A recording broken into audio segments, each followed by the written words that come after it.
Hello everybody, welcome to the world's greatest Bronze Age comic book podcast, Flea Market Fantasy. I'm your co-host Mike Allen, as always I'm joined by...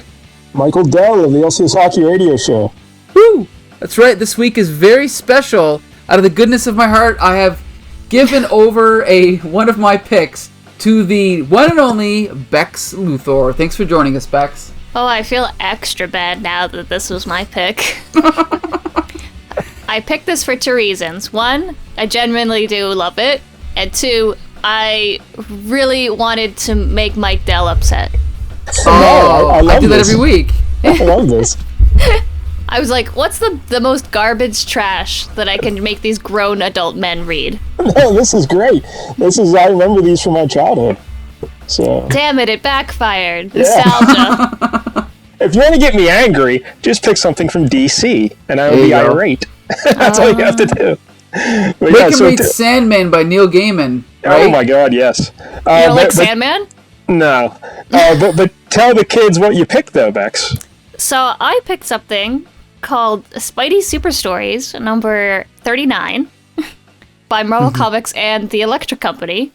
That's right. And this holds a special place in my heart because I am a big internet trash person, and there's like a really good meme that comes from this comic that I tried to figure out what it was.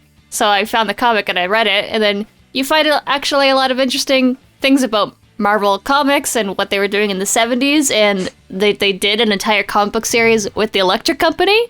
That's right. Which is really interesting.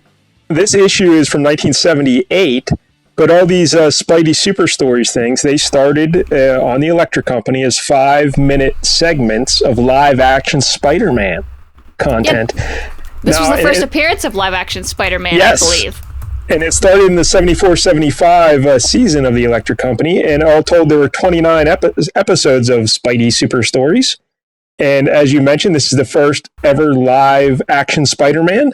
It predates the TV show. Michael, you remember that great TV show? Oh, yes. I own one of the episodes. Yep. It predates that by about 3 years. And the only other live-action Marvel character was that there's a Captain America. They did some serial movies back in the 40s. That's right. That's right. So from then until this, no live-action Marvel stuff. But so now you kids up in Canada, you had the Electric Company? This was a thing? See, I was just going to ask about that. We should probably tell people what this is, because I have never seen the Electric Company. Oh, you don't know the Electric Company? Well, I mean, I've seen clips on YouTube, but I've definitely never saw it as a kid. Okay. I did, but I think I saw, VHS tapes of, recordings of some of the animations and stuff that they did. See...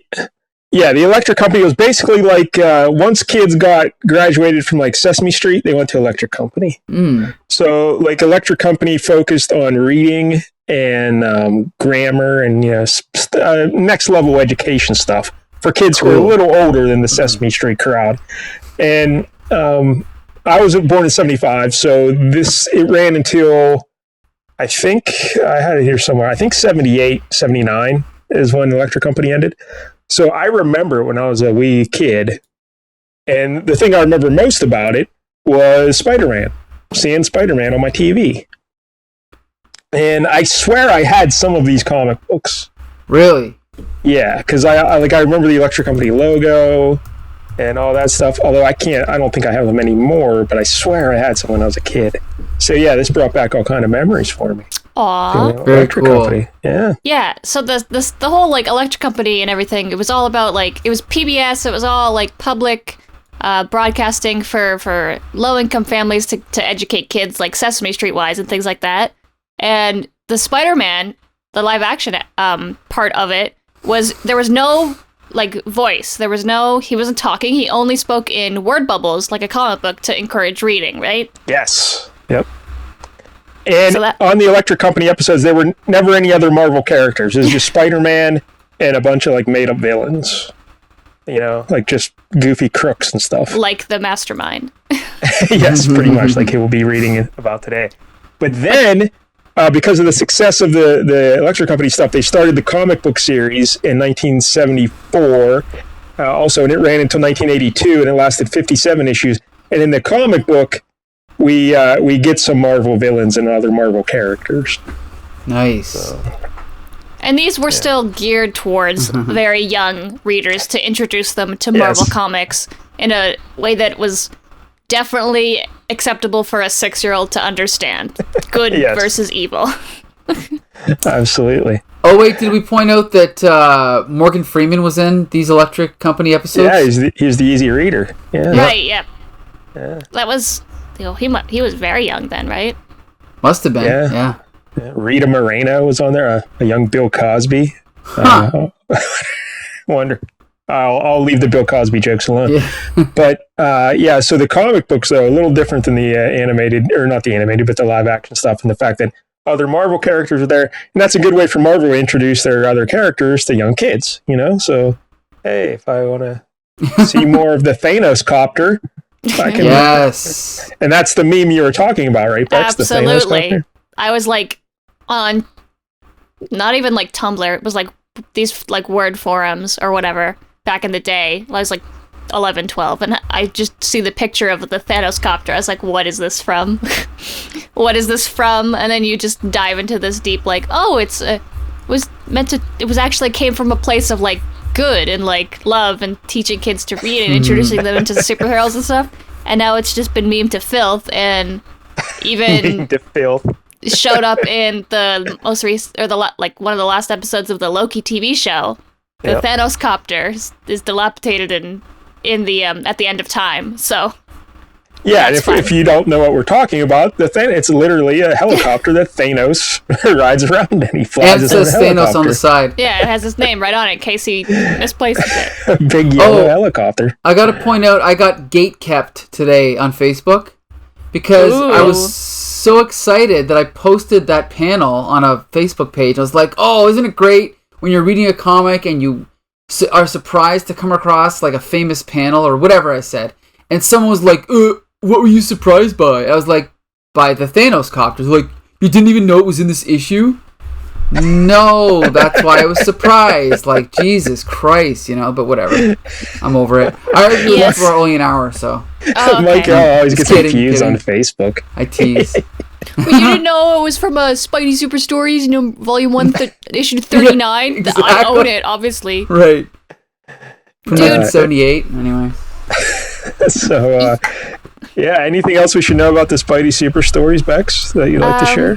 It's like, obviously the 5-minute skits that were in the Electric Company TV show get translated into these comic books, and it's like 4 pages each story. Yeah, there are a lot of stories, and they're very riveting. They're quite the thrilling yarns, these Spidey stories. But you can also go to the YouTubes, and you can find these Electric Company segments if you're inclined and you'd like to. I know I've seen them before, right? Like, they're still on the YouTubes. Oh, for sure. I was just watching one, actually. Yeah. Yeah, it's definitely like a, at least how I was introduced to them as like a groundbreaking for animation and in the early ages, right? Sure. For like computer generated animation, I think. Say what? They had like groundbreaking computer generated animations. Really? Yeah. I don't. And what? Because of like the background? Yeah, it was like state of the art technology at the time. Really? Oh, see, we thought you were being sarcastic, but yeah, you're talking because they made each thing look like a comic book panel, I guess you could say, right? Yeah. Yeah. So it was I'm just like looking at some like Electric Company trivia and stuff like that, and they were talking about the innovative use of the early computer generated, because it wasn't like hand drawn, it was computer generated animation that was just no idea. See, like it wasn't the thing at the time. Wow, look at that. Groundbreaking, the Electric Company. Really groundbreaking stuff. Mike, what kind of stuff did you have in Canada instead of like Sesame Street and we have Electric Sesame Company? Street, absolutely. I grew up on that. Yeah, we had, did you have the Great Space Coaster? Yes. Yep. Yeah. I had that. Oh my god, I'm just like... Gary Gnu. Oh, of course, the Gnus. Yeah. That's right. Now I'm singing the theme song to the Great Space Coaster in my head. So am I now, yeah. That's wild. I haven't thought about that in probably 25 years. Yeah. Actually, right now I'm watching the computer-generated graphics. It's pretty cool. Anyway, the only thing I can say about Spidey Super Stories is Spider-Man was the first comic character I was obsessed with. Like, I was already buying G.I. Joe and Transformers, but when I got into Spider-Man, I felt the compulsion to buy every single Spider-Man comic I came across. Like, if I had a friend that had Spider-Man comics, I would buy them, right? I would trade for them, I would do anything. But when I discovered Spidey Super Stories, I did draw the line. I was like, oh, okay, I don't need to get creep. these. Yeah. Sorry. And I guess I should say that the adventures here in the Spider Super Stories, I guess, in terms of Marvel's canon, they take place on in a different Earth. So. Yeah, well, I mean, at the time, it was just, they're just not part of the main continuity, but now we have to explain it by saying it's a different Earth. Yeah. Yeah, you're telling me that Thanos didn't just come to Earth and fight Hellcat for the Cosmic Cube? well, that's not Hellcat. That's it's just the cat, right? Yeah, they just changed the her cat. name. Oh wait, what? Different characters? Because we did right. the cat. We did that issue. Remember, Michael? We loved that issue of the cat from 19. This character is like, I guess. Well, I don't know on this planet, but in our Earth, the cat is Greer Grant, who later becomes Tigra. Oh right, but this her is costume Walker. Her costume's the this same as isn't Patsy Hellcat. Walker. Right. Okay. Hellcat. Yeah, we broke that all down. I can't even remember what it was, but I think Patsy Walker This finds an old costume of the cat. All Is that, furry. I think what happened, and then she wore. But yeah, different people. But yeah, I like the original cat. I was a big fan. So Yep. It's good to see her back here. Although I don't know if she should be fighting over the Cosmic Cube, but what can we do? Yeah. It's for the kids. All right, so are we ready to get into this? Sure. So I will. Let's start with this cover here. Marvel Comics and the Electric Company present Spidey Super Stories.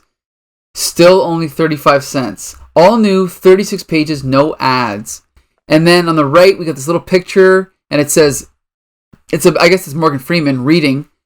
Easy Reader says, this comic book is easy to read. Yes, Perfect. It is. And we have this cover of Spider-Man swinging towards us, and a giant Thanos is holding a cosmic cube, and the cat is like perched on top of it. Yeah. And this is drawn by Al Milgrom, by the way. Okay. And it says at the bottom, who will get the cosmic cube? Yeah, Bex, what do you think of the cover? No, I love this cover. Thanos holding a massive cosmic cube while the cat's just sitting on it and Spider-Man swings in to save the day. Fantastic. Yeah, it's pretty good. The story's not as riveting as the cover, but I like the little Spidey Super Stories logo because you get a little Spidey face dotting the eye in Spidey. Yeah. I do love that. Yeah, I like the logo. I like the corner circle, not box, but circle. The actual art by Al Milgrom is not great, but it's okay. It's perfectly solid. Yeah. It is solid. You can tell who everyone is. There you go. That's all you need. That's all you need. So, all right, Mike, then we get a black and white splash page. Yes. Which confused me. I don't know. Yeah, it's part of the story. It's kind of weird. Yeah, like they said, though, no ads, right? No ads. Yeah, do you think this was on the back of the cover? That's why it's in black and white? No, it's on the inside of the front cover.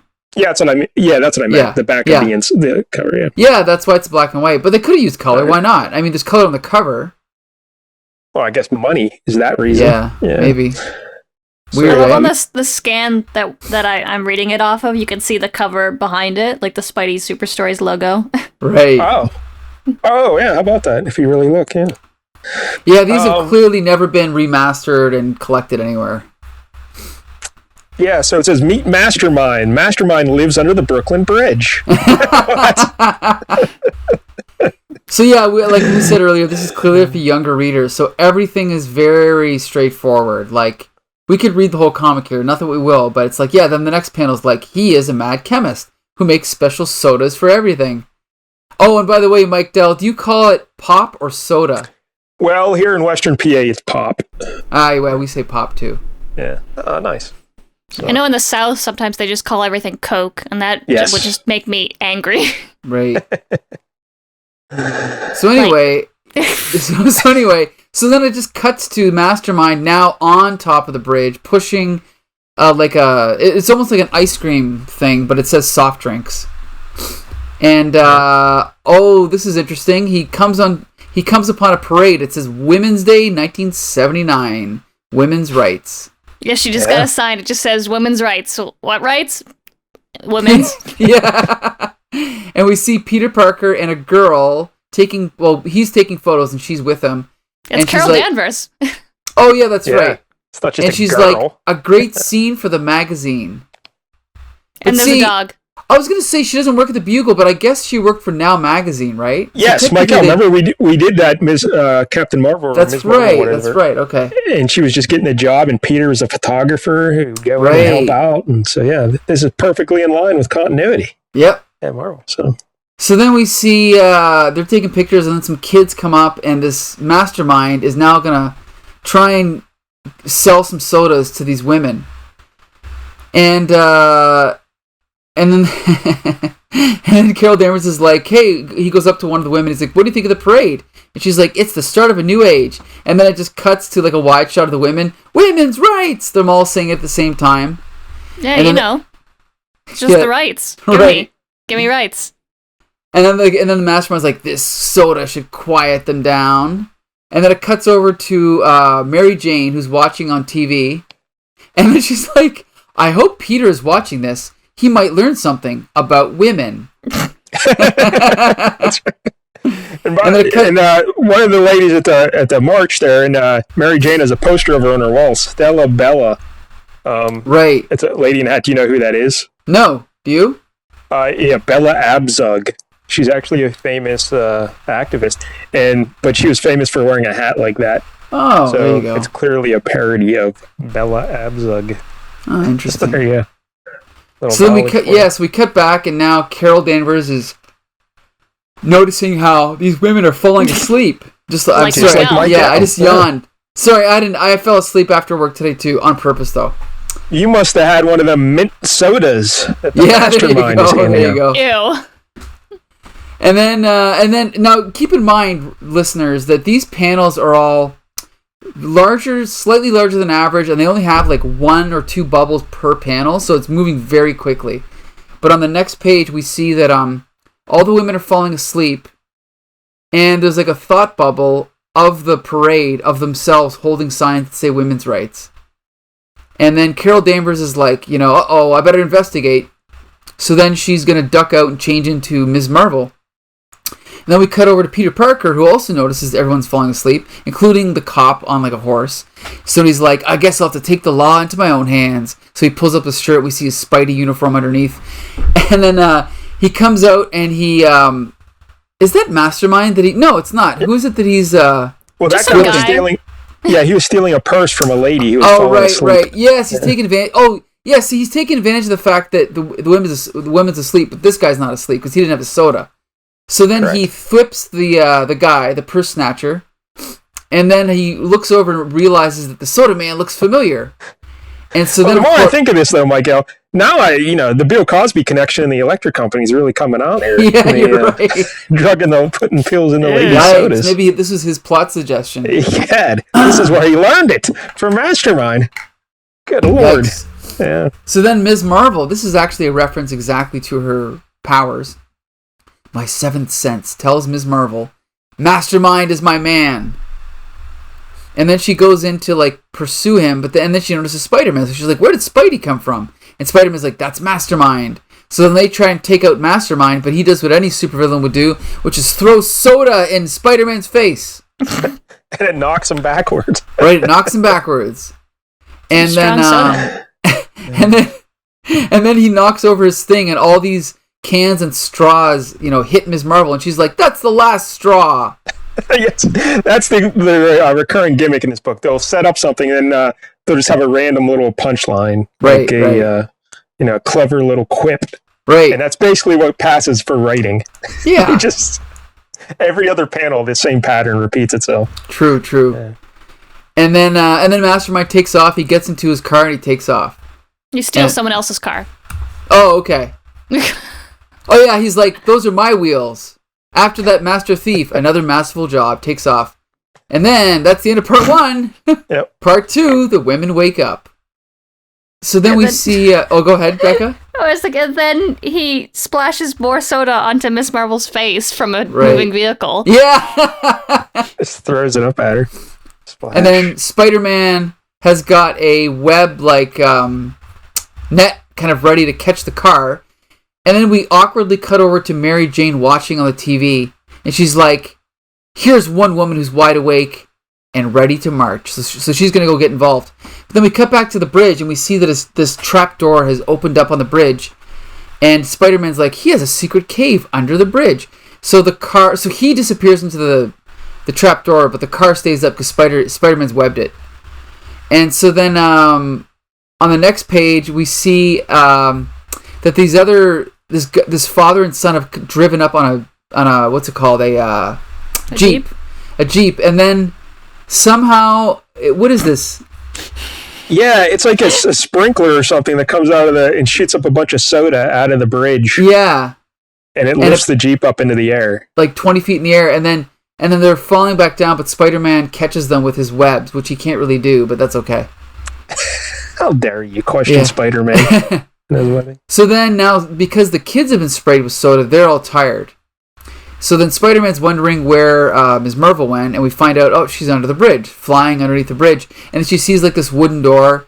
She opens it up, and she goes inside, and there's all these cans labeled soda. So then this guy, Mastermind, splashes her with more soda.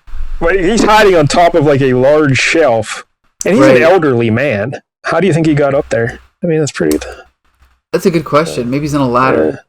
I suppose. Still pretty dangerous for a fella of his girth. Right. And advanced age.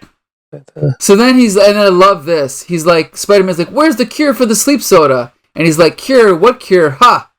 And then he's like, and Spidey's like, the cure to wake up the women. May they rest in peace. And then Ms. Marvel just punches him in the face. Just decks him. So hard that he just knocks the entire shelf over. Well, it's more like an open-handed slap, though. Yeah, true. So slap. Boom. She's over it. She's like, you ruined the women's march. You sprayed me in the face with soda twice. That is pretty great. So then this isn't much of an ending here, but it's coming soon, this climax. What happens is they're trying to scare him into giving them the cure, but then he's like, the sleep soda only lasts for 1 hour.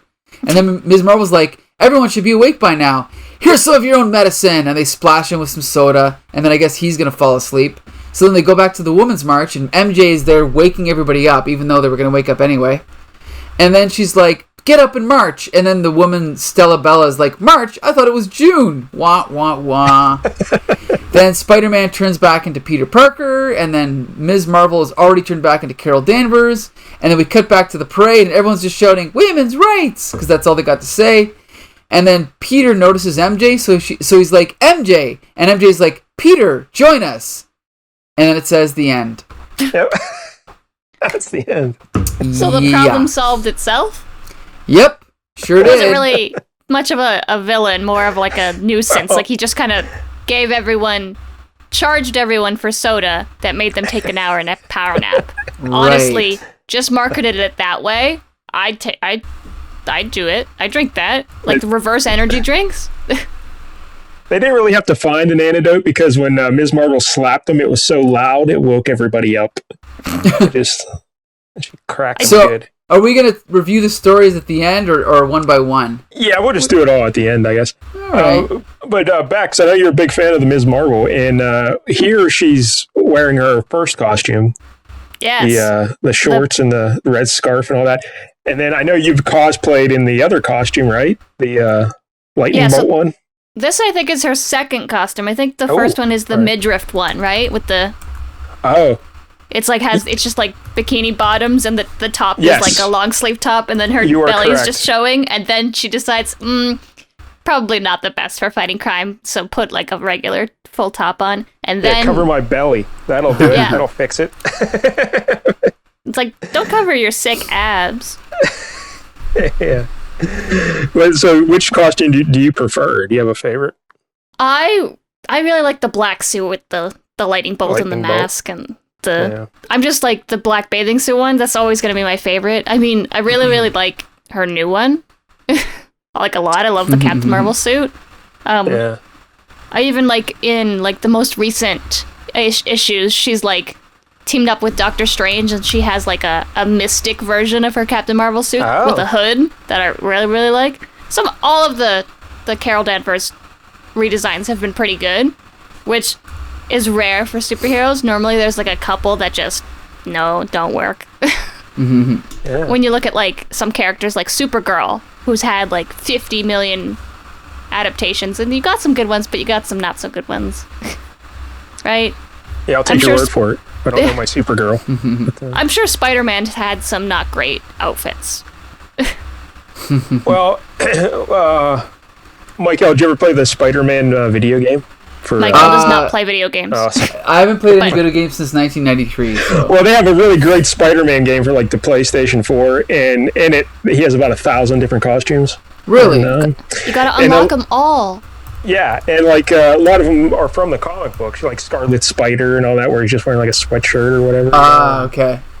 But my favorite is the one where he just had the paper bag on his head. Oh, the bag. Yeah, that's the best one. And the no shoes in the Fantastic Four outfit. Yeah. You know, G.I. Jolie actually got me a specially made Lego version of the Spider-Man with the bag on his head. Nice. Yeah, that's true love. Yeah, there you go. All right, so what is the Cosmic Cube? That's the next one up, right? Here we go. Yeah. The quickest backstory for it. I know, eh? So basically it says, evil scientists invented the Cosmic Cube, and it shows members of AIM, and it says, everyone wants it because it can do almost anything. And then we see Thanos, with the Cosmic Cube, I can take over the world. But then it says, see page 21, and then it just goes to another story. Yeah, the Impossible Man. Weird, yeah. So, yeah, we get this splash page of a flying saucer flying towards Earth, a bunch of people looking up at it, and then the spaceship is hovering above New York, and then Peter Parker is watching on TV. He's watching a baseball game, but it gets interrupted by a newscast saying that the mayor has called a meeting because there's a UFO. So then Peter Parker is like, this is a job for Spidey, right? So then he turns into Spider-Man, and then he webs up the the space in between the World Trade Center towers with a web that says welcome, and then this flying saucer's flying along, and it bounces into it, and sure enough, who's piloting the UFO or the flying saucer but the Impossible Man? So for those that don't know, the Impossible Man is basically Marvel's version of Mxyzptlk or Batmite, right? Or Q from Star Trek. He can do anything. Yeah, he's a little green guy with the cone head. And right, he changes shapes, and then with always a popping sound. Right, and he just annoys like superheroes, basically.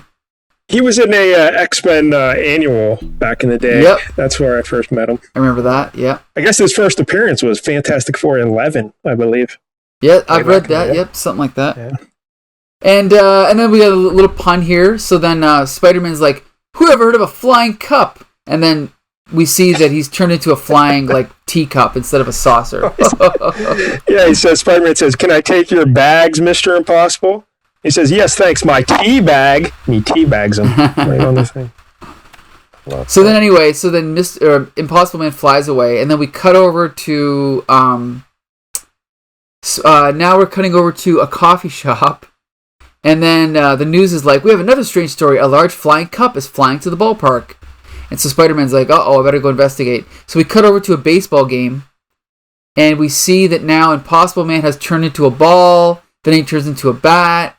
And he's like hitting Spider-Man on the head, which would really hurt.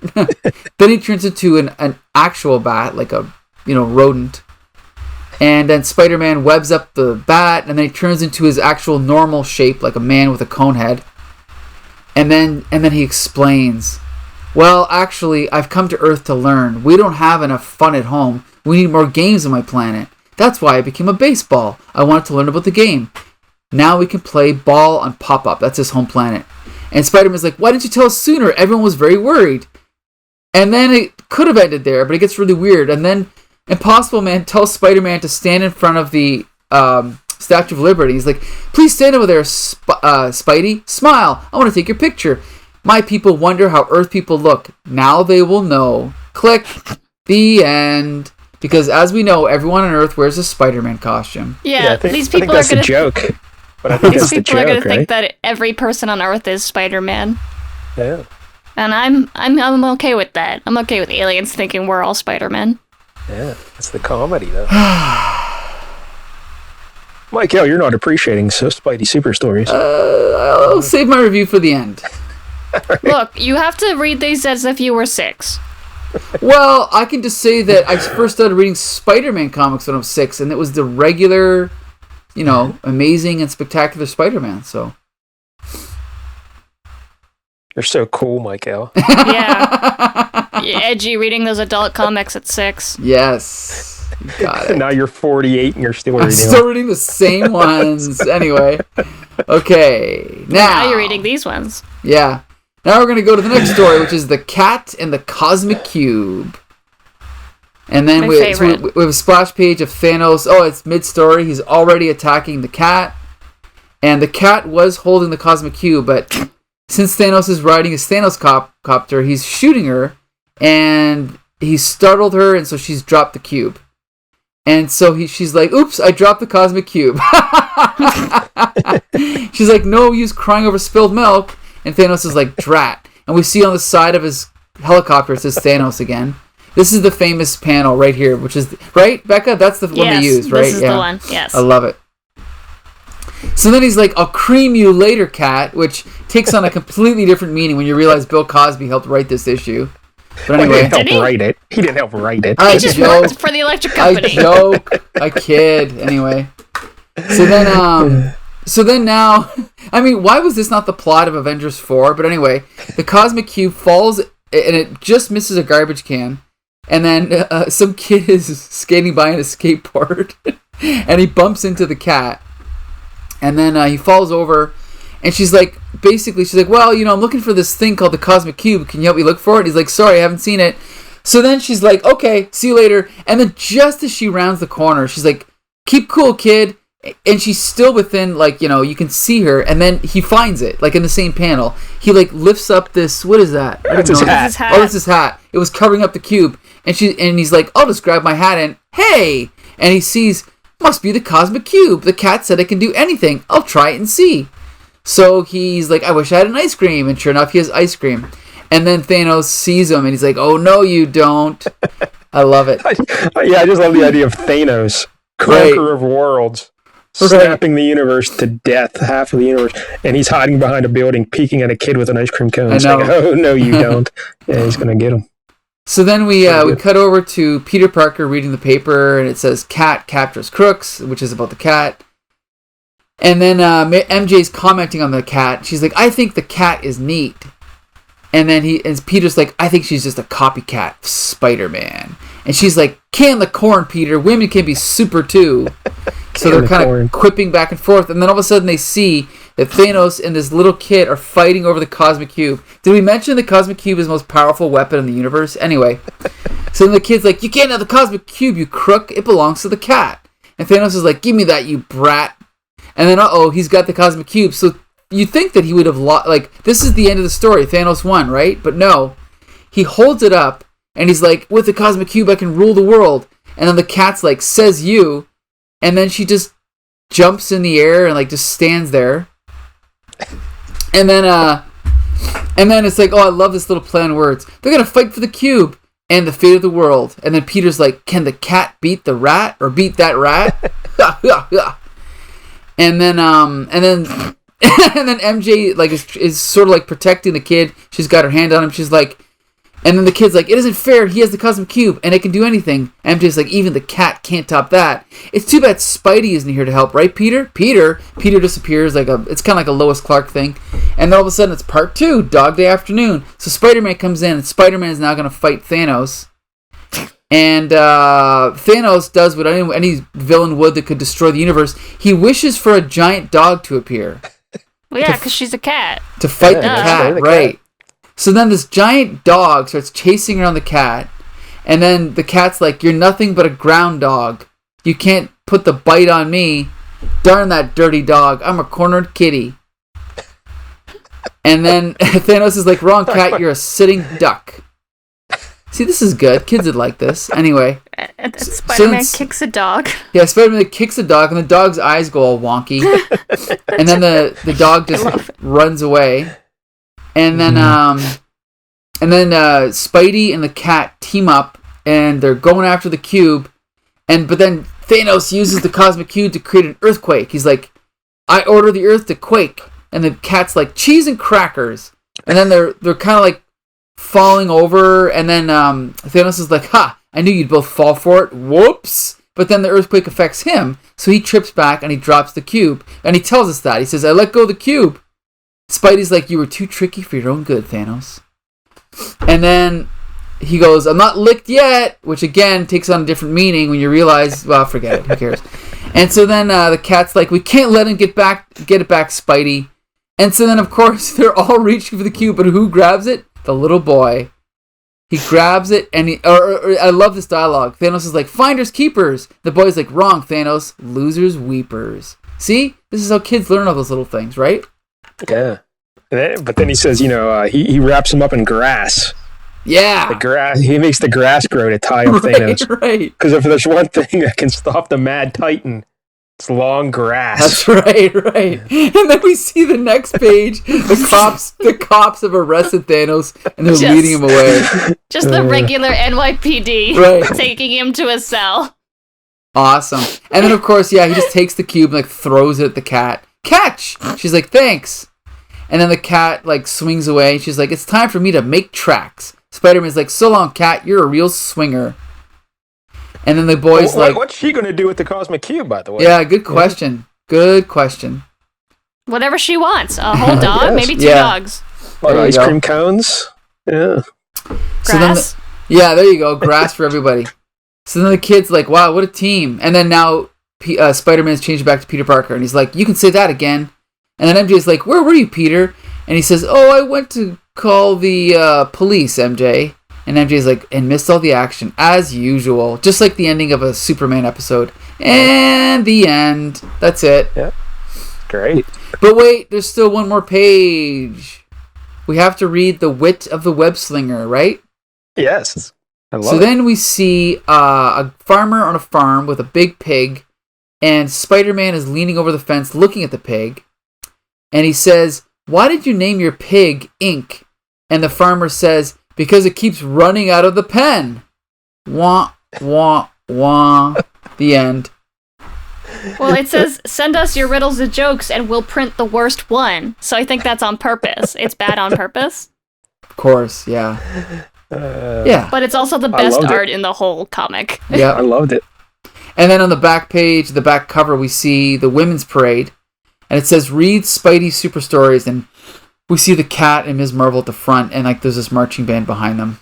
And then it says, clip and collect Spidey stamps. Yeah, the cat. There you go. Yep. But this is something, 1978, a book geared toward kids, and they're talking about women's rights, and you have two female leads. Yeah. With Ms. Marvel and the cat. That's pretty rare. Yeah. That's impressive. Yeah. Even Mary Jane's in it a whole lot. And yeah. Actually, Peter is the only, Marvel man. True. Right? That's a real Besides, shot I guess, Thanos. Impossible Man. Oh, is he much of a man? Well, let's talk about the creators a little bit. Because I'm sure you're all very interested in this. Yes. They credit a couple people for writing this, but one of them is Jim Salakrup. And he was born in 1957. We've never talked about him, Michael, I don't think. No. We've talked about him on Spider-Cast, though, because he's the editor at this point. Now, did you kids know this? When he was 15, he wrote to Roy Thomas, and he offered to be a Marvel slave. Really? So Thomas let him be a messenger boy for them. Oh. And it was his job as a 15-year-old to carry original art from the Marvel offices to the Comics Code Authority for approval. Wow, very cool. At 15. They just said, hey, go do this, kid. He stayed at Marvel for 20 years, and he worked his way up to editor, as you were saying. And he edited such books as The Avengers, Fantastic Four, The Uncanny X-Men. And then in 1987, he became the editor of The Amazing Spider-Man. And he oversaw the Kraven's Last Hunt storyline. Ah, yes. And he was also the editor responsible for hiring some guy named Todd McFarlane. Right. To control Spider-Man. He also had 56 writing credits on Marvel, including 29 issues of Spidey Super Stories. Woo! He also did 3 issues of Transformers, Michael. Oh, yes, the first 3, I believe, or 2, 3, and 4. Issues 12, 13, and 14. You're close. Say what? Yeah, issues 12, 13, and 14. I'm going to dispute that, but go ahead. He also wrote Uncanny X-Men at the Texas State Fair. Really? Ooh. How about that? And in 1992, he left Marvel to become the editor-in-chief at Topps Comics. And he's currently the editor-in-chief at Paper Cuts, which is a publishing company that he helped find, or I guess he's a co-founder. And they make graphic novels of Nancy Drew, The Hardy Boys, Tales from the Crypt, and Zorro. Really? Yeah. I'm assuming for like a younger audience? I would guess. I don't know how many how do you think the demand is for Zorro graphic novels these days? It's probably not high. Yeah. He's also do Barbie. Sorry. He's also a trustee at the Museum of Comic and Cartoon Art. Very cool. So how about that? But I have to say one thing, just so we don't lose street cred. Jim Salakrup wrote Transformers 2, 3, and 4. Okay. Holy hell, Mike L. You know your Transformers. That's right. You know what I probably did? They probably wrote it Volume 1, Issue 2, and I read it as Issue 12. That's probably the 1 and the 2. Yeah. Don't fuck with Mike L. and Transformers. That's right. That's what we've learned here again today. Mike L. knows his Transformers. It's all in my noggin. All right, so that's the Jim Salakrup.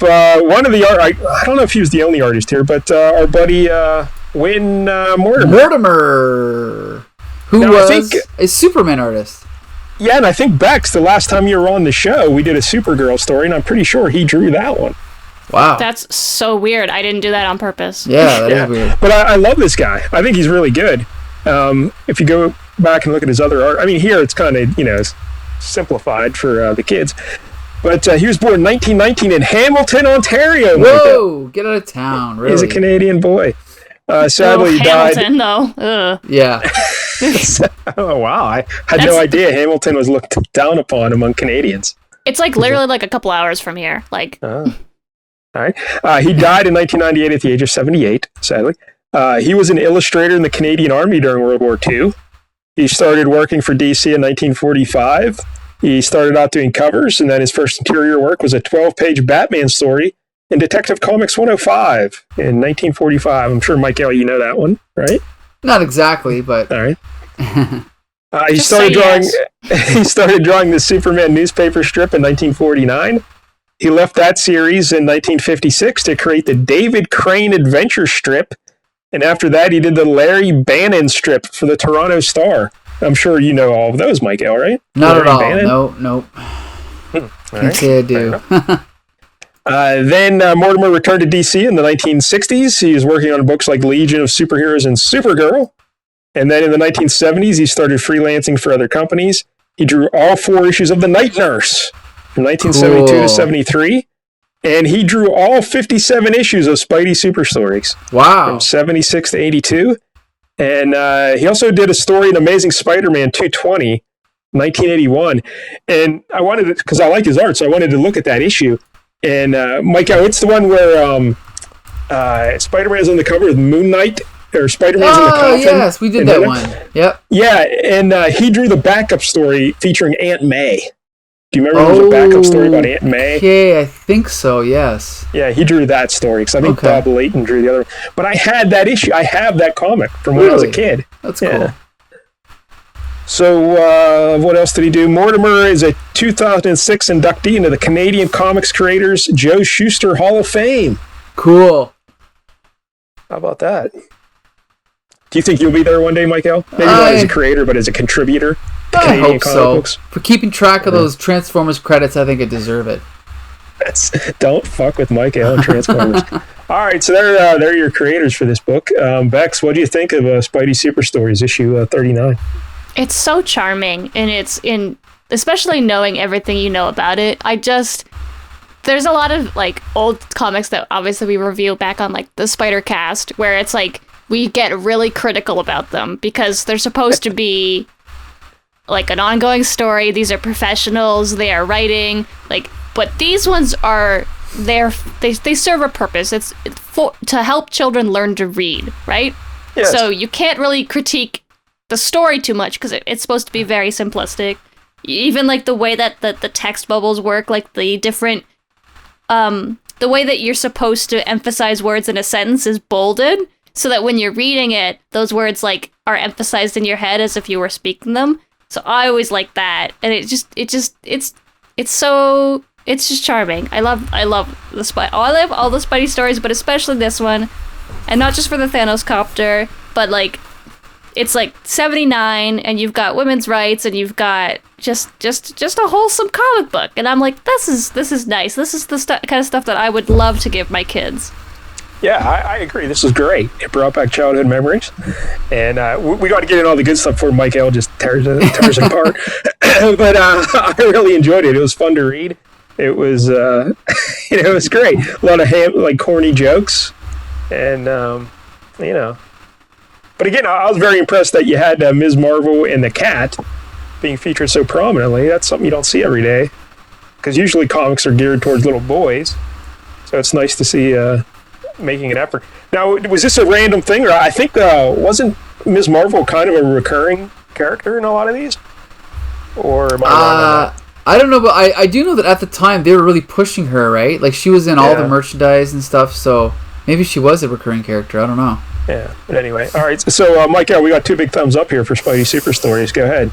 Well, here's the thing. I love everything you guys said about it. Like, I love the charm. I love the art.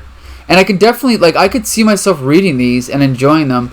It's just that, I mean, I've read tons of comics for kids, and comics for kids are still capable of having decent stories, and I don't think any of these are good stories. Like, well, yeah, that's true, but so what? Because, like, the whole thing about, like, the Mastermind thing, you know, oh, well, it only lasts for an hour, like, oh, you know, and then just, it just, the way it wraps up doesn't feel like a regular story. And then the UFO thing, when, what's-his-name just reveals that he just came to learn. I can see how it could have been a good story, but then it ends on such an awkward thing with him just taking a picture of Spider-Man. And then the other one, I mean, like, maybe the Thanos story is the most like a normal story, but it still could have been a little bit better, I think. So, I hear you. I don't know. Yeah, I don't know. I definitely agree with you. Just because it's for kids doesn't mean it has to be bad, right? I think the difference between being for children and trying to teach kids how to read, like, comic books for kids, like, that already know how to read can be a little more in-depth than ones, like, this is clearly for ones who don't know how to read. Like, it's like, we're sounding out the words as we go. Right. I'm using the pictures as kind of context clues, right? So, it's like it's like critiquing a kid's book, right? Like, it's like, the plot's bad. Well, yeah. Well, you know what? Thanos makes a dog appear out of nowhere. That's his big power move. The thing is I'll definitely agree, like, this is not really about the story, it's about the wordplay. Like, they're very focused on the image combined with the words and also the puns, right? Like, it's a good way to teach kids wordplay and puns and all that stuff. How to make terrible jokes. Yeah, exactly. So that's an important life skill. Yeah, for that, like, it's definitely something I would give to a kid like my nephews to read, because I think they'd enjoy it, you know? Yeah. So, what do you think, Michael? 1 out of 10? Ooh, well, I guess it's for a different standard, but I'll still give it. I'll give it a 6 out of 10. All right, Bex. Ooh, 10 out of 10. Exactly. Come on. Everything that it is and everything that it's supposed to be, it does well. The art is actually pretty good, especially considering that, like, it's not a main series comic. Like, the panels are large and they're detailed, and I like the art in it. And it just, also the charm, and just, look, okay, I'm a sucker for a good meme. Like, you ask me what my favorite song is, and it's gonna be a Smash Mouth song, even though I don't care at all about Smash Mouth. See, I've never actually encountered the Thanos meme. Like, how is it used? I've never even seen it in the wild. It's just like the Thanos copter image. You just put it, like, when somebody I saw it used originally, like, back in the day when, like, fanboys would, like, try to school you on your comic book knowledge or whatever, you would just be like, oh, I know Thanos, and then you just throw in the Thanos copter picture, be like, yeah, this guy, right? Him? Yeah, kind of like that kid did with Mike L on Facebook. Exactly. Oh, you read Spidey stories? Exactly. It's kind of like one of those images that's just been floating around the internet forever because it's just so ridiculous and out of context. It's very funny. And see, I'm also, just so you know, I'm searching, and people have also drawn, like, new images of it and, like, made it a cartoon and created, you know, whatever, so... I guess it has appeared in a couple other issues since this. I think it appeared in maybe another issue of Spidey stories or whatever. Really? But then I think Deadpool brought it back many years later. Yes, that's true, yeah. And there's a toy? Yeah. Really? All right, Bex gives it a 10, Michael gives it a 6. I'll cut the middle, I'll go 8. Just for what it is.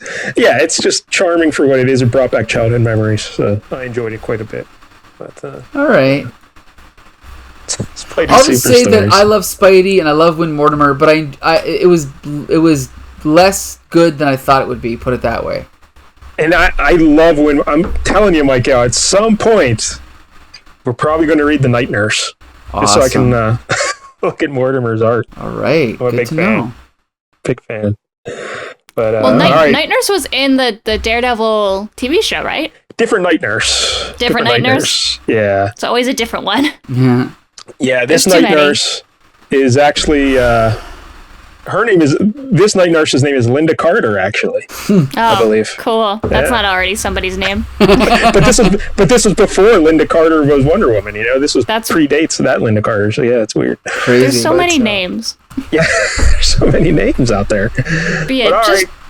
Oh, go ahead. Do you have something else there, Bex? I was just gonna say, just for how ridiculous and everything, like the biggest plot point is like they keep dropping the cosmic cube. I love that. That's so funny. It's just good slapstick to me. Like Thanos is like, "Whoops, drop the cube."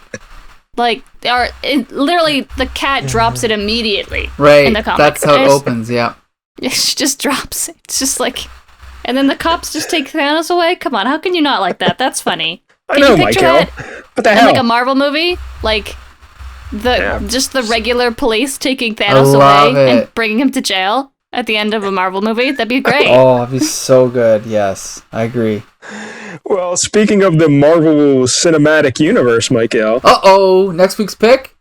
Yeah, I like to be hip with the kids and what they're watching. And I guess that Hawkeye series is starting up on Disney+.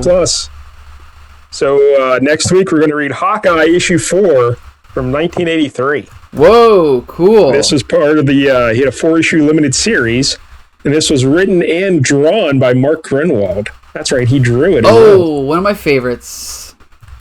So, cool. Issue 4. Sounds fun. Okay. Well, wait till you read it. Okay, maybe not. I guess that wraps up this week's episode. I would like to thank Bex Luthor for joining us and for picking the comic. Thank you, Bex. You're welcome. You know what?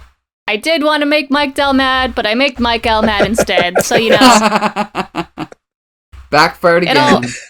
It all worked. Yeah, it worked. I made one Mike mad. There you go. Yes. Yeah, I appreciated your choice. Thank you. Aw. Good job. At that. I'm glad other people like Spidey stories as much as I do. Yes. You ever like a weird niche thing? I guess you're both comic book nerds, so yes. Yeah. And like nobody else you know has even heard of it, so you just like sit quietly and enjoy it yourself, and you're like, I wish I could just tell people about this. And then you try to tell people about it, and they look at you like you're crazy. That's how I feel. Michael's still waiting for that day when he finds someone else who likes Transformers comic books as much as he does. This is true. Now, I know we were going to wrap up, but I got to tell you guys quickly, do you know what it was like to go to high school in the 90s and be the only person at my high school that read comics? Yeah, I can imagine. Yeah. Because I was doing the same thing. Yeah. That was you too? Yeah. But I remember when Stan Lee was on Dennis Miller, and when Rob Liefeld was on Dennis Miller, even though I don't like Rob Liefeld, it was still exciting to see a comic book creator on Dennis Miller. I had no one to tell. Like, 1,300 people at my school, and no one cared. So I remember my friend V, I remember calling him and saying, V, you gotta turn on Dennis Miller, man. Why? Stan Lee is gonna be on. He's like, okay, so why are you calling me and telling me Stan Lee? Like, why do you think I care? No, these are his exact words. He's like, That would be like me getting excited about someone from the ketchup industry being on Dennis Miller, and me calling you up and say, "Hey, Mike, the guy from the ketchup industry is on. You got to watch it." The ketchup industry. It was so painful. Wow. Get better friends. Yeah, he sounds like a dick. Forget this V guy. Yeah. At least my friends like pretended to like be. They would listen to me ramble on and go, "Oh, that sounds cool, Rebecca." And I could tell that they didn't care at all, but you know, they still talked about it. Anyway. That's why Mike has to do 8 hours of podcasts a week now, just so he has someone to talk to about comics. Right, I have to make up for those lost years, right? Yeah. Anyway. Yeah, that's why I'm thankful I grew up in the internet age, because I had fake online friends that I could talk to about things. It's great. You know, it's funny, because sometimes I forget about how the internet worked before Facebook, because Facebook is so dominating now, but I did spend quite a few years on chat rooms arguing with people about Superman, okay? So nothing has changed in your entire life, then? Exactly. Okay. Anyway. I was like, you're still doing that. That's true. You know what? Do what you love. There you go. See? That's right. Follow your dreams. Argue with people Arguing about on the Superman. internet. Yeah. Alright, well, I guess that wraps up another episode of Flea Market Fantasy. You can listen to all of our episodes under Comic Book Syndicate on Stitcher, Spotify, or Apple Podcasts, or the Comic Book Syndicate Twitter feed, the YouTube page, the Facebook page, or the Comic Book Syndicate website. Each week we review a different Bronze Age comic. 1 week I pick, 1 week Mike Dell picks, or sometimes our guest picks like this time. So, yeah, be sure to join us every week, and until next Tuesday, disperse.